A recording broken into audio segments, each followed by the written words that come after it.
Зоран Заев на борците од ДНОП им објасни за што всушност се бореле. На средбата со членовите на нивниот сојуз, со која, како што речеа, започнува дебатата за нацрт амандманите на уставот, премиерот се пофали дека Асном не само што не се бришал, туку ќе бил спомнат два пати и потоа се обиде да појасни зошто манифестот сепак ќе го нема во уставот, а ќе остане прогласот како каталог на правни решенија.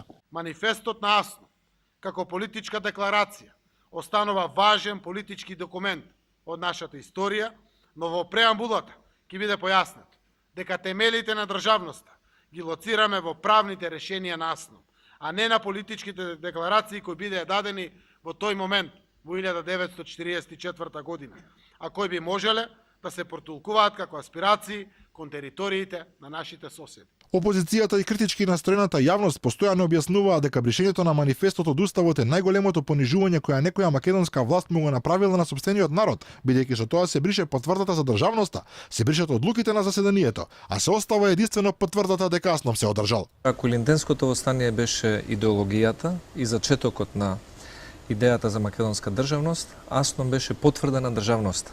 Потврдата на државноста не е соопштението за одржување на Аснон. Тоа е прогласот. Прогласот е соопштение дека ќе се одржи Аснон. Инаку премиерот најави дека дебатата за амандманите на уставот ќе продолжи се до средината на декември, кога владата ќе испрати конечната верзија во собранието, но потоа пратениците ќе имаат право да предложат амандмани на амандманите за целата операција за промена на уставот да заврши кон средината на јануари следната година. Потоа топката се префрла во Атина, каде Ципрас треба да ги убеди грчките пратеници да прифатат за членување на нашата земја под новото име Северна Македонија во НАТО.